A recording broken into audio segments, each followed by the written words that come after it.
video is another secret file. And here is the story. Miss Cheryl, advice naman po. I have a husband at may nakapagsabi sa akin na nagloloko ang asawa ko. Then kinonfront ko agad siya. Umamin naman siya agad at humingi ng tawad. Ask ko siya, kulang pa ba ako sa kanya? Sabi niya, hindi. Dahil sa sobra naming kahirapan, kaliwat kanan, may mga utang kami. Until may na-meet siya na isang girl na naging customer niya. Una, ang girl na gumawa ng move to approach my husband. Na matulungan siya na maghanap ng property and promising him to give him a 10% commission. Until the girl told my husband she likes him and they got sex. 4 times pa lang sila nagkikita. But 3 times nang may nangyari sa kanila. The reason is, nalugmok na raw siya at di niya pa nakukuha yung pera na pinangako ng girl sa kanya. Until he realized na lumalabo na ang sitwasyon. Then, he told the girl to stop those sins cause they love us and ayaw niyang masira ito. But di niya raw akalain na malalaman ko. I was in shock. Di ko akalain na magagawa niya sa akin yon. For almost 18 years, he was my only since high school. Yung dahilan lang na kaya niya daw nagawa yon para lang sana makahiram ng pera para maipambayad sa mga utang. Then, pinatawad ko siya at lumuhod at nangakong di na uulitin. Now lang naman niya nagawa dahil sa sobrang kahirapan at yung nakita niyang paraan. Pero di ko maalis sa isip ko na mawala ang tiwala ko sa kanya. Di ko nakitaan ang asawa ko na nagbago sa akin or yung may kahina-hinala siyang ginagawa kasi sweet and loving siya sa akin. Hindi rin siya umaalis ng gabi, yung pala, araw ang pagkikita nila. Gusto ko kalimutan, pero yung sakit na binigay niya sa akin ay di nawawala. Until now, di ko nawawala sa isip ko or matanggap na nagawa niya sa akin to. Parang magkakaroon na ako ng depression sa isip. Lubos naman po siyang nagsisisi. Ang tagal niya lumuhod sa simbahan na umiiyak dahil sa pagkakamali niya. Nagdadasal kami sa gabi, inaamin niya ang pagkakamali niya at dinadasal niya na lubos ko siyang mapatawad. Ano po ba ang gagawin ko?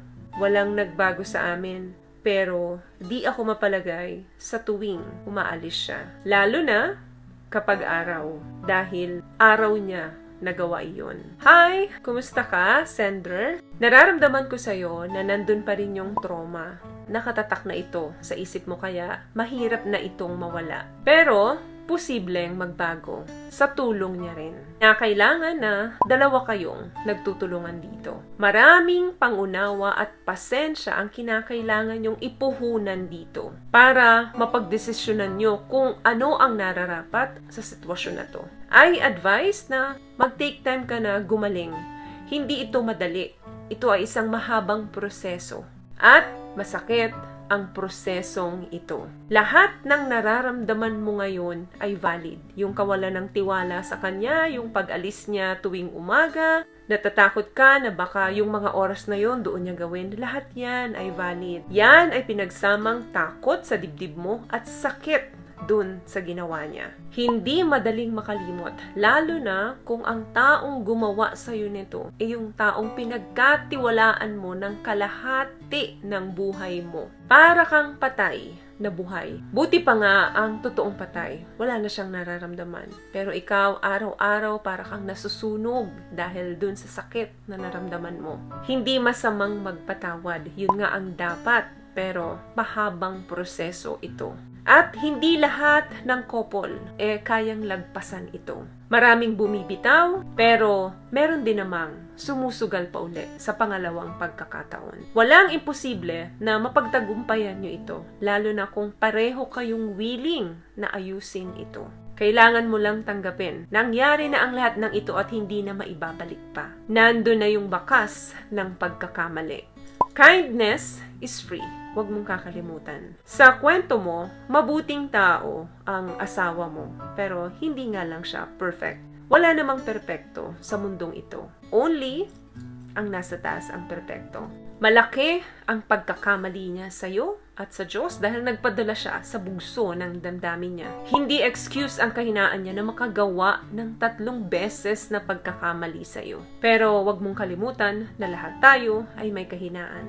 Kung bibigyan mo siya ng pangalawang pagkakataon, alang-alang sa mga kabutihang nagawa niya sa iyo, alang-alang sa pagsasama ninyo, alang-alang sa pamilya ninyo.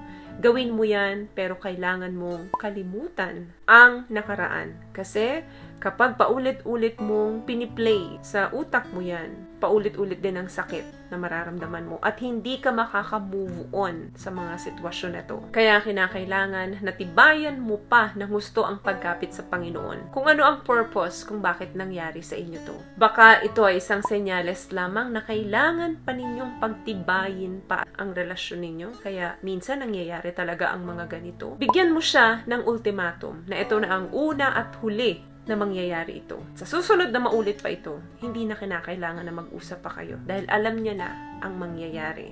At alam mo na kung ano ang desisyon mo. Yan, kung ang pipiliin mo ay bigyan siya ng pangalawang pagkakataon. Pero kung hindi mo na kayang pagkatiwalaan pa siya at mauuwi lamang sa mas worse ang relasyon ninyo, mabuti pang bigyan niyo muna ng space ang isa't isa habang kayo ay nagre-recover. At sa mga recovery period na ito, kinakailangan na mas maunawaan ka ng mister mo dito. Kinakailangan niya na mas bigyan ka niya ng atensyon at mas malawak na pangunawa. Dahil hindi simple ang pagkakamaling ginawa niya. Take time to heal. And while nasa process ka ng healing, you need your husband the most.